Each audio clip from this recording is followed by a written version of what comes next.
The QPR podcast is brought to you in association with partypoker.com. Sign up now using the bonus code QPRPod and Party Poker will match your initial deposit. This is Chris Ramsey. Well done, QPR podcast on your 150th show. QPR, QPR, Queen's Rangers are on the up and up. QPR, QPR, now we're heading for European Cup.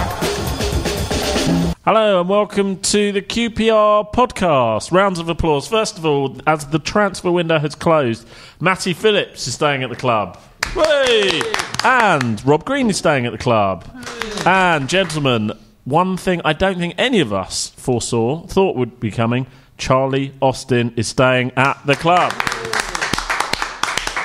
So I'm loving that Gabe, the Arsenal engineer, is clapping loudly and more loudly than everyone else there. But I had nothing today. So. And Wenger went on holiday.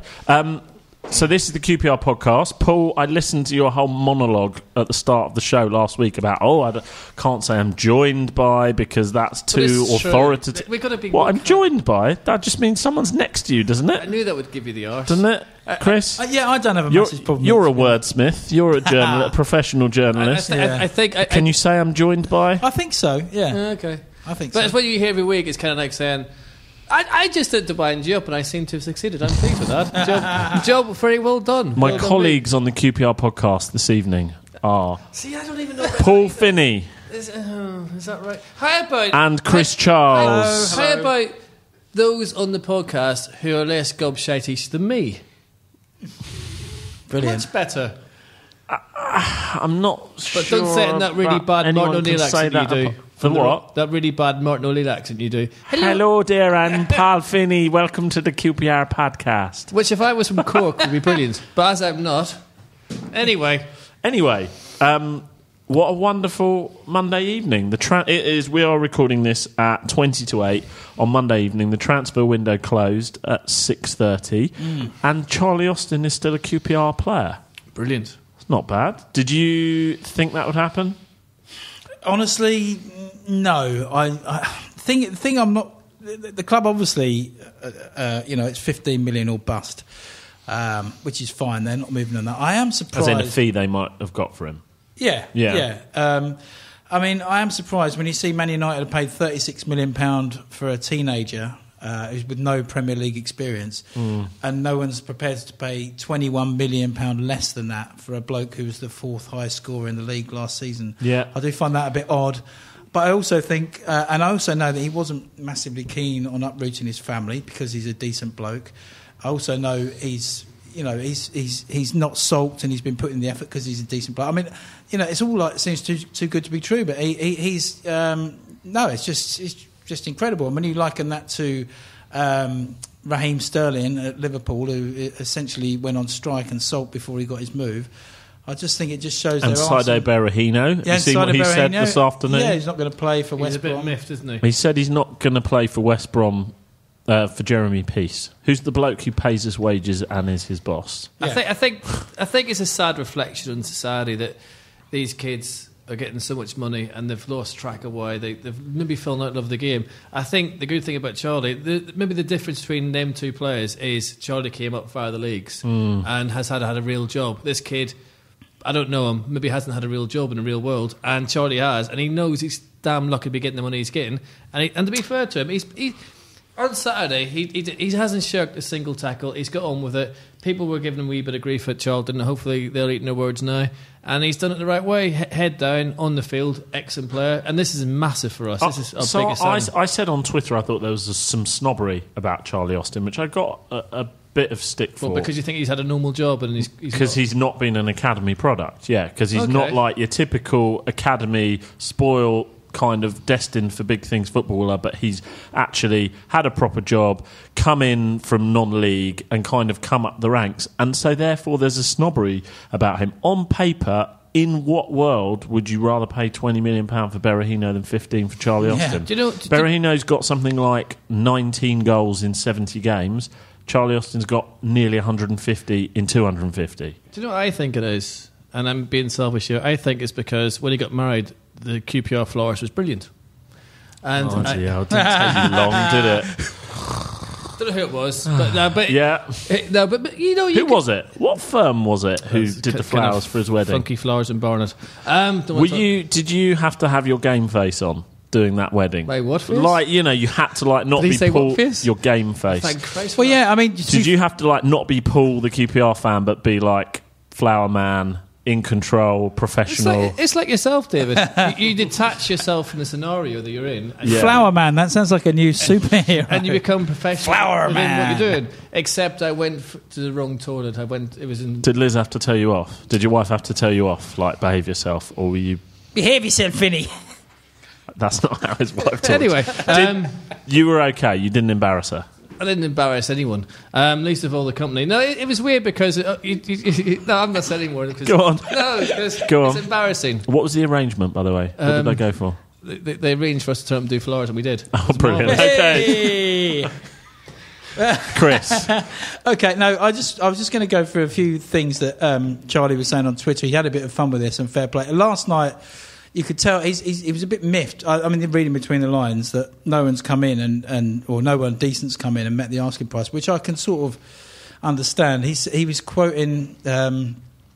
What's it, that film, The Wolf of Wall Street? Oh, I've seen that. Yeah. Amazing. it's He interesting. tweeted that clip. Yeah. Well, he tweeted that, but before that, last night That could be good for us. He tweeted, "I love it when people underestimate me. Seeing the stupid expressions on their faces after they see what I can really do is effing priceless." That's what he tweeted last night. Tell you what, that forced defence is going to get a battering. Yeah. And then, he then the Wall Street clip today was the one where. I'm staying. Yeah, which is great because Yeah. I've not seen that film, so thanks for ruining that for me, Chaz. I won't bother now. It doesn't ruin the film. Oh, does it not? Okay. No. Okay. Reading the book would ruin the film. For Well, you. yeah, thanks for that. Yeah. Or just looking through the And news. What happens. he also retweeted a vine of Jack Whitehall, the comic, leaping up and down excitedly after receiving a text with the caption, "QPR fans hearing the news Charlie Austin is staying." Yeah. And yeah, I mean, generally... And last night, his wife, Bianca, said that she would hide his phone for the next 24 Did she? hours. Oh, Yeah. that's brilliant. Again, thanks to the florist. Yeah. Yeah. No, but I think the whole thing with Charlie is it's quite incredible that someone in modern football actually has a bit of decency about them. And this Yeah. gives me hope for the modern game. Absolutely, yeah. You know, because the modern game is falling apart. You got Berry here, he was obviously acting like a spoiled child, stamping his feet. You got our Charlie banging the goals in. Tell you come that Forest defence are going to get an absolute tanking, I'm telling you. He's got so much to prove before January now, and it can only be beneficial to us. We're in an absolute win-win situation here, and it's, for once, it's frigging brilliant. And Matty Phillips as well, fair play to him. I mean, he's another one that a lot of people thought might go West Brom, been sniffing around all summer. Well, Green was supposed to be going as well, wasn't he? Well, yeah, I mean, the green ones, I think, again, this is not, carte blanche, but whatever that's the wrong phrase, isn't it? I'm doing a, Not definite. you know was what I something mean. You that know were what I getting mean. at. Yeah, Not for sure. but yeah. there was rumours that he was going to Chelsea, but he didn't want to sit and warm the bench. Right. Which is, again, is a decent enough attitude. The thing with difference with Green is that I think he is on quite decent money, and we did have another keeper as well. I mean, but I think Phillips though that's another. If them two can stay injury free, Phillips and Austin, I'm talking about. Yeah. Then, But who are we not talking about that's staying? well, Junior Hoylett pledged his future to the club. No, he didn't. But by not going, I think. Listen, all this transfer chat, we're going to have a quick word with Ian Taylor, who's the press officer at the club. Fill us in what did or probably what didn't go on at the club today. Ian, first question, have you untied Charlie Austin and let him out of the stockroom yet? Have I untied Charlie Austin? To be honest, it never looked as though it was going to come to that. He trained with the squad this morning. And I think you guys will probably agree. You've seen you've seen other players in this window, the likes of John Stones and Saido Berahino, and in the way they conducted themselves. But to be fair to Charlie, he's remained a consummate professional throughout. I think if anybody comes out with this window with credit, it's certainly Charlie Austin. So I didn't have to tie him up, that's for sure. Hi Ian, it's Chris. How you doing, mate? Hey Chris, you okay? Yeah, fine, thank you. Yeah, no, it's funny enough. We were just talking about Berahino and the like, and exactly reiterating what you've just said. Really, I mean, which sort of answers this question, really. But, I mean, can you give us an insight into how the likes of Charlie and Matty have been around the place since reporting back for pre-season? Yeah, no, I mean, they've been absolutely... I was going to say not a minute's problem, but I'm not Harry Redknapp. No, they've been great. I remember I interviewed Charlie in Italy on his first day back, or his second day back. I think we interviewed him, and he made it very clear that until told otherwise, or until the club informed him that there was offers or inquiries, then get his head down and train hard and work hard. And I mean, both of them, Matt as well. Matt's a fairly quiet lad, and most people are quiet compared to Charlie, but he's a fairly quiet lad. He's just got his head down, and like all the guys that have been linked with moves away, they've remained professional throughout. But you'd like to think that comes from the top, and then you've got people like Les and Chris in charge. I don't think they're ever going to let players' heads get out of line, as it were. And no, they've been excellent. They really have. Ian, I know this isn't necessarily your direct area, but what can you tell us now about what's likely to happen with Charlie? Is he going to see out his contract, or are the club going to look at offering him a new deal and hopefully signing him up for a bit longer? I think fingers crossed. I think Les has been clear, hasn't he, that there's been conversations, and I'm sure there'll be further conversations. I guess for now, I think we've just got to revel in the fact that Charlie Austin's still a QPR player. I think the bookies had him at odds of 40-1 at one point in the window that he'd stay at QPR. Oh, I wish I'd had some of that. And to be what will be. But again, I think the most important thing now is we focus on the fact that he's here. He's going to be here now for the remainder of the season, and with him here, I guess it's probably heightened expectations somewhat. Did you just say the remainder of the season, as opposed to just till January? Yeah, I mean, quote unquote. Who's to say whether he'll be sold in January? I certainly think that Charlie's tweets today said he had big season ahead now. He didn't say big 3 months ahead. You never say never in football, but I certainly think he's shown now that he's going to be dedicated, and like I say, he's been professional throughout. So fingers crossed he's here for the rest of the year, and fingers crossed he can build on what's been a good start for him personally, and a promising start for the team as well. I noticed though you just said you went from season to year. Very clever, by the way. What? That a compliment, Timmy? I'm not sure. Don't be daft. No, I'm leading you down an alleyway here. Anyway, with Charlie staying, what will be the effect to the rest of the team? Is it going to be... Because I would imagine that's a pretty massive boost for everyone. Is it a boost to the club, generally? Of course it is. It's massive. I meant the people around the club. To be honest, if you said... We're basically saying Charlie Austin, you'd be doing cartwheels. This is amazing news. Sorry, carry on, Ian. Yeah. No, I was saying there were a few high fives in the office this afternoon when it became clear that he wasn't going to be moving on. I mean, obviously, me and my department are privy to certain information because we're obviously kept in the loop by the owners and the FD and Les and co. But I think when news started to spread around the office that Charlie and Matt and others, Leroy Fair as well, because there were rumours about him. When news eventually broke that they were staying, it was a good place to be this afternoon. Does it give? Yeah, I think it gives the squad a boost. I think Charlie would have been. These guys speak regularly, even when they're not in work. That's a good thing about the squad. They are really close outside of work as well. They socialise, they golf together, etc., etc. So I don't think many were that worried this morning when they woke up. Charlie, as I say, reported into training at 9 o'clock this morning, trained hard, and then went home to his wife and kids. And I think he watched it all unravel like probably most of the nation did. Sorry, it's Chris again here. There was one tweet from Matty Phillips. Basically, he said delighted the man, Chaz Austin, still a Ranger, and then he put #promotion. I mean, do you think keeping all these players, are the goalposts shifted a bit now? Are we looking at different targets? Because obviously I think most sensible fans were looking at just consolidation and actually staying in the league, but keeping all our big hitters now, if it seems like the players have maybe set their sights a bit higher. I think the players, I think it's the same. You ask any manager in any league, you want to win every game that you can play in. I think externally, I guess it would have heightened somewhat now as a result of us keeping what you call our stellar players. But it's a very hard league. I was actually having a conversation with one of the co-chairmen earlier, and we were saying that there's a lot of teams that are giving it a go. Derby alone spent 10 million today. Burnley spent 8.5, 9 million on one player in this window. It's not just we've managed to retain a few players and obviously bring in. I think it was 14 in total in the end, but I think there's a lot of teams that will have aspirations of getting promoted this year. And if we're one of them, then great. But I guess the message from the club is let's not run before we can walk. Let's just make sure that the long-term strategy remains and that the sensible approach is there.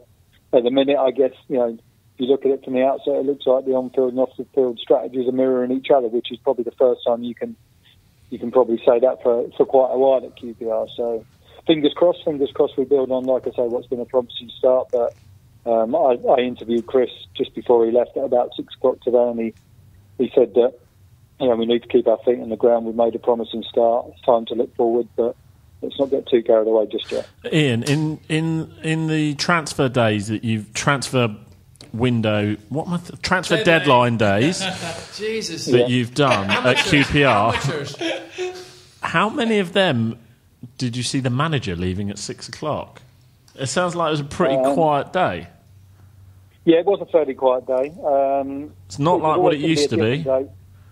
No, it was always going to be a bit different today. Obviously, with it being a bank holiday yesterday, it carried over into the first day of September, and as a result, they decided to stop it at 6 o'clock. So it was always going to be a little bit different. But it was eerily quiet this morning. Obviously, we knew that the Angelo deal was in the pipeline, and he had his medical early on, so there was a lot of work that went into preparing everything for that. But yeah, in general, it was quite quiet. There seemed to be a lot going on elsewhere, but Loftus Road was a quiet place for once on deadline day, and I think that's probably goes to reflect the kind of window we've had to date, and where we're hoping QPR are heading in the future now. And the window didn't slam shut. It sounds like it more just got gently taken off the latch this afternoon. Which slammed shut. Slammed shut. Yeah, I mean, it's a bit different to that one under Warnock. I can remember when Sean Wright Phillips and the gang were all unveiled. Anyway, Ian, I was just going to say, before we go, it's not a negative thing, but the only worry for me in this transfer window is that we haven't offloaded all the big earners. And by that, I don't mean Charlie and Matty. I'm thinking more of like Leroy Fer and Sandra. It's great they're staying in a way, but I just wanted to know, is there any word on the FFP situation and when we're likely to have any news on that? Yeah, I mean, it's a good question. Obviously, it's a question that's going to be raised, I guess, now that we've managed to keep some of our stellar players, as it were. I mean, you talk about wages and what have you. I mean, I've seen so much rubbish written and said over this transfer window. I made a note of these this afternoon. There was a story in the Daily Star that Charlie Austin was on £85,000 a week. There was a story in the Sun that Gladwin cost £4 million and he was on $35,000 a week. I mean, some of the figures that are being branded around again this window have been absolute nonsense, but I guess that's part of the cause. But just in terms of FFP, I mean, the club's in dialogue, constant dialogue with the Football League. It's something that Lee Hughes is dealing with on a daily basis with our counterparts at the Football League. We're still in talks, obviously, with our lawyers, and as and when there's something to say, it'll be said. But it's an ongoing process at the minute. But I'll tell you what, Ian, if you need any help from a few lads from back home, let me know, and we'll put the word in. We'll send in the heavy mob for you, yeah? Just saying. Obviously, just to have a word in the ear. I think we should cut that bit out. Yeah, no. We're definitely leaving it in. Ian, thank you very much for joining us and telling us a bit about what went on today. Thanks a lot. We'll leave you to your unfamiliar transfer deadline day evening, which I'm sure you haven't had too often in the past. You could drive down the driveway with your arm out the Range Rover. No one's going to notice. It's safe. Thanks, gents. Keep up the good work. Thanks a lot. Bye. Bye. Cheers. Bye. Bye. So, what did you mean by that, Finney? What's that? The Range Rover? I didn't get that. I didn't get that. High redknapp, innit, if you're trying to... I see. Right. I thought Sometimes I feel I'm working with Did you see Harry? Seriously, Did you see Harry Redknapp's stunt on Twitter Harry today? Rednose? Harry Redknapp. You said Harry Rednose. Did I? You did. Did I? You did. Okay. You both missed the big news. I was looking at Finney's red nose. No. What was the stunt on Twitter? Well, I think it was a bit weird. He was just like... It was clearly staged. He was having an interview with somebody about transfer deadline day, all that sort of stuff. And there's a gazebo behind him, and it suddenly blows. And it didn't even blow on top of him; it sort of blew next to him. He was like, "Oh God, get that out of here!" And he tweeted this out. I don't know. It's just really odd. Well, during that interview, the big news is that Paul Hull, who's a massive QPR fan, has come out, and I'll show you the photograph now, and fixed my cylinder, which was leaking madly and causing me massive amounts of grief. Okay. Anyway, that's great. I don't care about transfer deadline. I now have hot water. This is massive news. Sorry, carry on. Good. Brilliant. Good. Thank you, Paul Hull. We definitely will cut that bit out. So that's what he just did in my cylinder. Yeah. Great plumber. Paul Hull. Is he a plumber? Yes, he is a plumber. Heating engineer, Paul Hull. Thank you, Paul. By the way, you big time, and you can buy me a cider as a thank big you. supporter of the podcast. Well, I think you've just, you've just given him a bit of publicity there, so... No one listens to this podcast, Chris. It's fine. Do you know what? All right, let's put this into two songs of the two songs. Yeah, for today. Really? Right? You're not going to sing, are you? No. We woke up thinking that Charlie Austin was going to be somebody else's guy today, and he's not. And all the other clubs just walked on by. I'm having it. That's my thought for the day, and I'm loving it. And I've been sacked. No, but seriously, isn't it great that we have actually got something positive to talk about? Come on. Sorry, what? Yes. I thought that was quite a good link. Yeah. Yes. Yeah. I mean, you crowbarred it in. You decided earlier today you were going to get it in, and you sort of crowbarred it in. But it's not bad. It's I'm the only Irish man that can't use a crowbar. You do realise that. Carry on. Yeah. I mean, if you've been playing Finney Bingo tonight, you've definitely got at least a line, if not full house. You've done... The only thing you've done florist, you've done Irishman, you've done random ads for your mates who like do things for you. The only thing you haven't talked about is that you're a celiac. No. So come on, let's have it.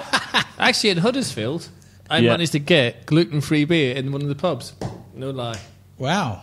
In Huddersfield? In Huddersfield. Blimey. Can't get it in Shepherd's Bush, but you can get it in Huddersfield. Gluten up there, let alone... Apologies to anyone who's listening. Jesus wept. I can't believe you just said that. Oh, dyslexia, spelling. Okay. So, Chris, put into words this unfamiliar feeling of contentment and optimism that we're all experiencing, don't know how to handle. Bit weird. Well, we need a hotline. Yeah, I mean, my big fear is that it's almost too good to be true. Somebody put on Lawful Words. They're expecting a sinkhole to be found under the Loftus Road pitch because it's all gone too well. I mean, we're winning. We've got good players. We've got players with good attitudes. Yeah. Our star striker is staying and seems to be happy to stay. He's staying and he's tweeting and he's having a laugh and he's. I mean, I'll do because they had this open day the other day I was at. I'll do that in the R's End, but I mean at that he was fantastic as well. He's actually a nice fella. Yeah, I mean, from what I hear. Yeah, well, you've sort of. I mean, I'll talk about that later. But yeah, you flowered him. No, I stayed in the van because I'm being professional as always. Yeah, but. It is almost too good to be true. I'm just waiting for somebody to. That's why I asked Ian Taylor about FFP because I'm just feeling like there's going to be a but somewhere along the line. I hope there isn't, but do you not think in some ways after all? I mean, sorry, you're not as old as me and him. Go back to the history, the mergers. The takeovers, the Fulham. Do you remember that people Fulham Park Rangers? Do you remember that headline in the back of the Standard? Because there was no Twitter in them days. There's no social media. I remember going to Westbourne Park and just standing there, and you get the Standard, and you saw the back of it, and I shat myself. Absolutely, I was like, "What the hell was that about?" And no one knew because it was kind of just out of the blue. It came, and then now you're kind of thinking. perhaps for once we're getting a wee bit of luck. Massive bit of luck. All I would say is, I mean, I think, Rams, we've addressed this anyway last week, or week before, it was last week, wasn't it? About the Chris's memory's been brilliant for the last 6 years. Yeah, I know, yeah. The stick Shall we call him Peter? The unfair stick Ramsey was getting, and what I hope is that now we've got Charlie here, that people aren't suddenly expecting us to win every single game this year and romp to a 20-point victory in the championship, because we are going to lose some games. It's a really tough league. But I don't often bet on my own club, but I did actually put a little fiver on us at 16-1 to win the championship. Did you? When was that? Today? Yeah. I think it is still. Are we still 16-1? I think so. Yeah. Jesus, get down the boogies. Who cares? But I mean, and even if we don't, I think 16-1. I get the feeling it's going to be a good season. I think we'll get in the playoffs, whatever happens. At the beginning of the season, my expectations was that we'd be lucky to stay out the bottom three. Would you have said that after the Cardiff game? No, maybe not. I've still gone mid-table, and even before today, I would have taken mid-table, because I would have thought Charlie would be off, Matty would be off, maybe somebody else would be off. And I know we signed Angela, or however you pronounce it, Angela Lansbury from Watford, who is apparently very good. So Watford friends tell me. It's decent, apparently. Yeah. But you know what? Isn't it good that we can sit here? I mean, I was thinking about this because obviously it's our 150th show. Well, yes, it is. And they only gave us 2 shows and they thought it'd end. Whoever they were. Did they? Yeah, I don't know. Someone on Twitter went, I gave them 3 shows of rubbish. Oh, I see. I think that was me, actually. Anyway. And Sinton on the dock of the bay. Yeah, that was the original name, wasn't it? Yeah. Actually, have we got a name anymore? With a QPR podcast, we could just reappropriate Open All Ours. Well, that's the bloke at work just said that was the best name he'd heard for a podcast ever. But we could just start. So we're 150 episodes old tonight. Yes. We're not having like a kind of big celebration or anything like that, apart from the intro that you heard from Chris Ramsey. But yes, we are 150. For those of you who haven't been listening since the beginning, there are a series of old episodes that we recorded before we moved into this iteration of it. If you want to listen to them, they are on the NDR's little widget that they have on their homepage. If you click on Podcast Archive, you can hear all our old episodes. It's not just a little widget, it's a major part of our brilliant site. Yes. I think we should do get a little best of together. What's your favourite moment? We should do this at the end, but we'll be a little bit self-indulgent, seeing as it's 150 episodes. Ooh. I don't know. You've really put me on the actually spot on the there. podcast or on the podcast. Or the drinking bits after the podcast. I suppose one of my favourite bits was connected with the podcast, but it didn't actually come off, which sounds a bit weird. But yeah, I went up to Manchester to interview Stan Bowles, and at the time, nobody knew he was a bit he was unwell, but he came to the pub, dressed in dapper with his son-in-law, and met me in there, asked him a few questions about QPR, and he didn't, wasn't quite sure of the answers. And at the time, he even somebody in the pub said, "I'll slip him 20 quid," and suddenly his memory comes back, which is quite funny. But yeah, I mean, and then I just chucked the phone away and just ended up having 2 pints with Stan Bowles in a pub, which was like pretty amazing. But as for the podcast highlight, I'll have to have a little ponder on that and come back to you. I think for me, and it sounds ridiculous because all the things we've done. Oh, sorry, is it my bit, by the way? Yeah, go on. Interviewing John Byrne, which sounds surprisingly weird. I love John Byrne, and it was it was just great to have him on the phone. But the worst thing was, for the first time we interviewed him, he was watching the Man U game at the same time. That was a bit odd. But he redeemed himself many times afterwards. And he was so ambivalent about QPR. It was like, yeah, I think I played there. He was a bit like that. When we spoke to him. In your head, he's your greatest ever hero. And when we called him... probably shouldn't say this. When we called him, he was a bit like, yeah, QPR, yeah. But I remember them. Yeah, they're a good club. I think you're over... Actually, shut up. No, but I think, to be fair... But my all-time favourite was when we did the Alan McDonald show. Yeah, I mean, that was one of my all-time favourites. When we got his daughter. And Dave Anderson in. That was amazing. There was laughter and there was tears, and it carried on into the night, and that was great. One of the best songs So we've done. we did put this out on Twitter, and so many people sent like their best bits in. Apparently, it's a sexual chemistry between you and me. I didn't get Chris that. Mendes and Phil Beard's daughter. I see. That was hilarious. Do you remember that? Anybody that didn't hear that? Yeah. Chris Mendes got very confused when describing. Horrified. He was talking about the rumour of Cisse, who we should say appears to be a happily married man, dating Phil Green's daughter, but instead of Phil Green, he said Phil Beard. Mendes' face was kind of like, I'm not happy with this. This is good. Yeah, that wasn't We've good. done loads of good interviews. I do remember Joey Barton, of course, Barton when he came in, which was I learned great. a lot about Newcastle that night. Yeah. Yeah, but even then, because that was in quite early days, and I thought maybe we've got something here. If Joey Barton He is was travelling fine, on the tube to us, spending 2 hours with us, and I thought maybe we've got He something did travel here. on the tube. He did. Did he? Yeah. Well, I thought he kept the because I thought he kept the cab running afterwards. No, that's the story in your head. He came on the tube.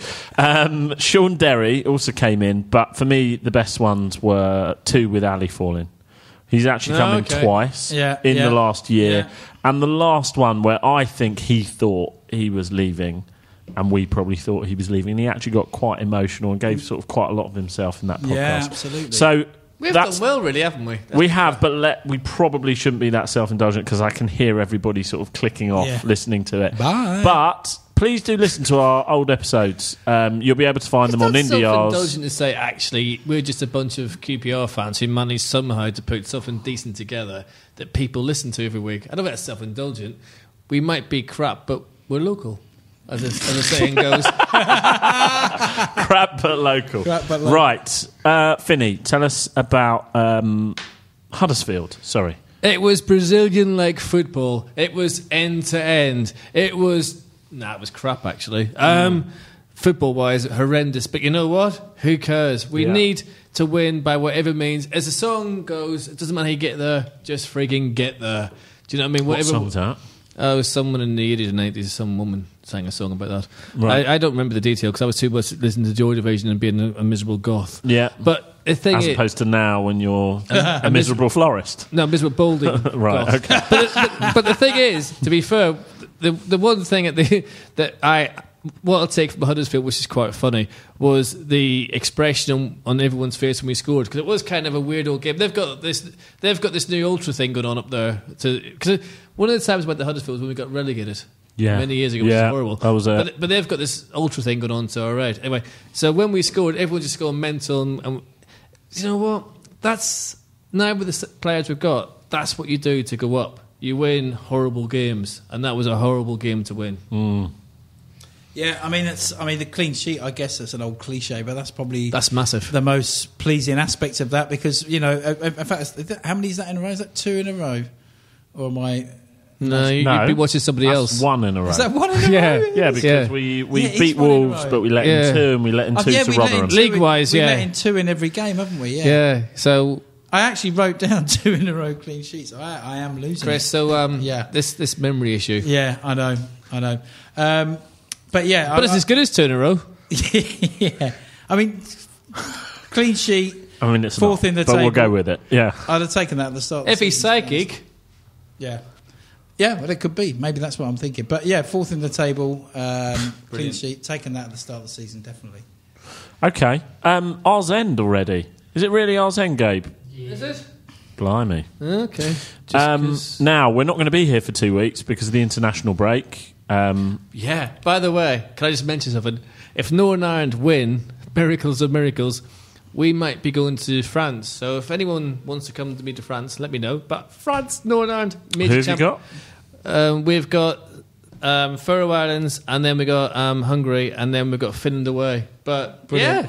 Well, we could actually do this. We could do this. I'm predicting Robbie Keane hat-trick in the first game, and then I think Robbie Keane plays for the other one. Jesus, you're on fire today, boy. No, I knew that. Did you? Did you? I did know that. It was my attempt at a joke, but it backfired. Oh, sorry. I thought you normally do that joke, don't you, with Finney, with Northern Ireland? Oh, sorry. Anyway, for I feel anyone like who's I ruined listening, it. We should cut it and do it again. Anyone from Chris. anyone from the Republic and the North listen to this podcast. Chris is just trying to hold hands with the whole nation there. Well done, Chris. You're trying to build bridges I like that. But yeah, we got to qualify. Be amazing that no one Probably scrape a 1-0. I don't give a shit as long as we get there. The last time I saw us qualify in 86 at Wembley, and that was amazing. To do it now, or 85, from Mexico 86, 85, November, whatever it was. Yeah. As Alan McDonald said, as anyone thinks is a fix, they can come and see me. One of the best quotes ever you'll see after a football match on YouTube. So, is this my hour's end, by the way? Sure. Okay, my hour's end is last week. I'm terribly embarrassed, and I'm very sad to announce that I forgot to give a mention to two lost souls that we've lost, which was Ray Jones and Daphne Biggs, and I apologise for that because I should have remembered that, and I'm very, very sorry. So, respect to Daphne and Ray, and hopefully they're still looking down on us.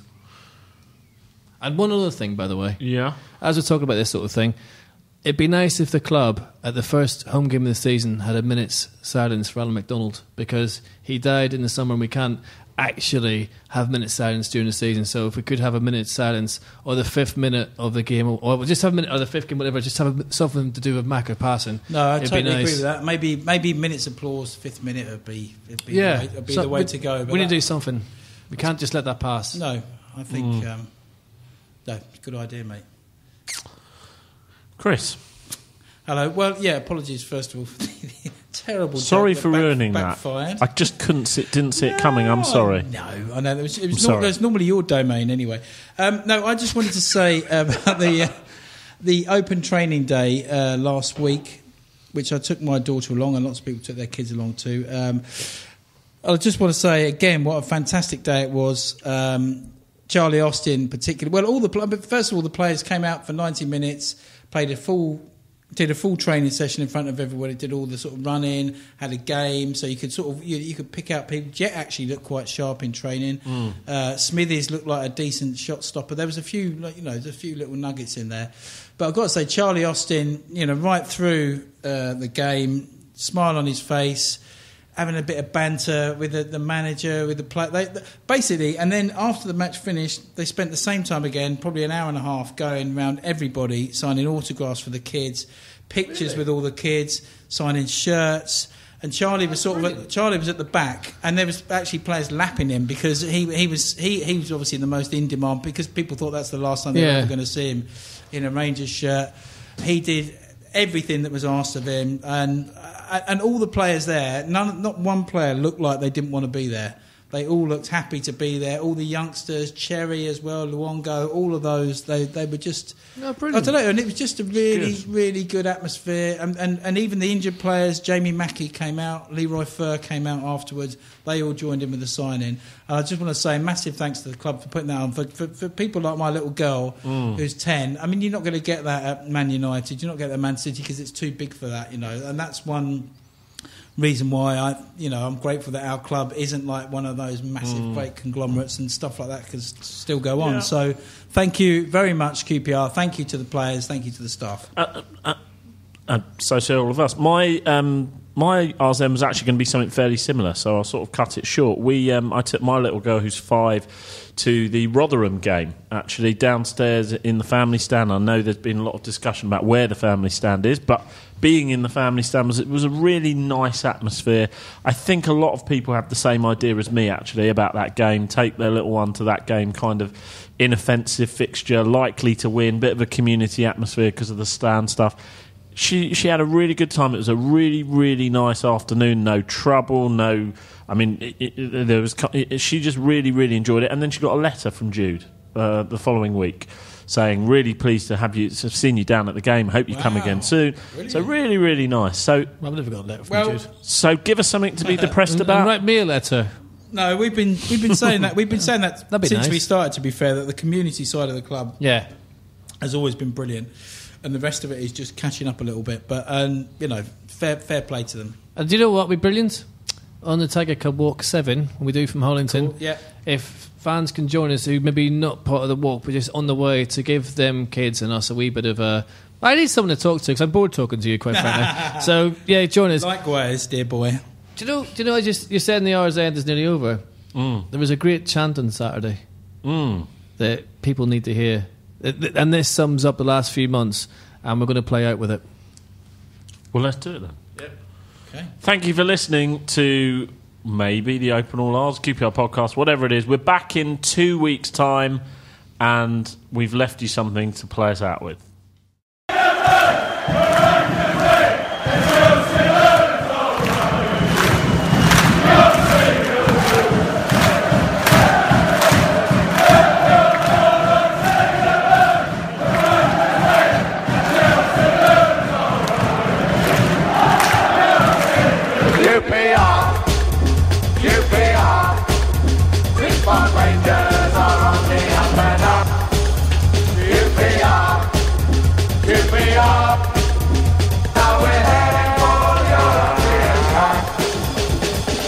This podcast is a West 12 Media and Burble Media production.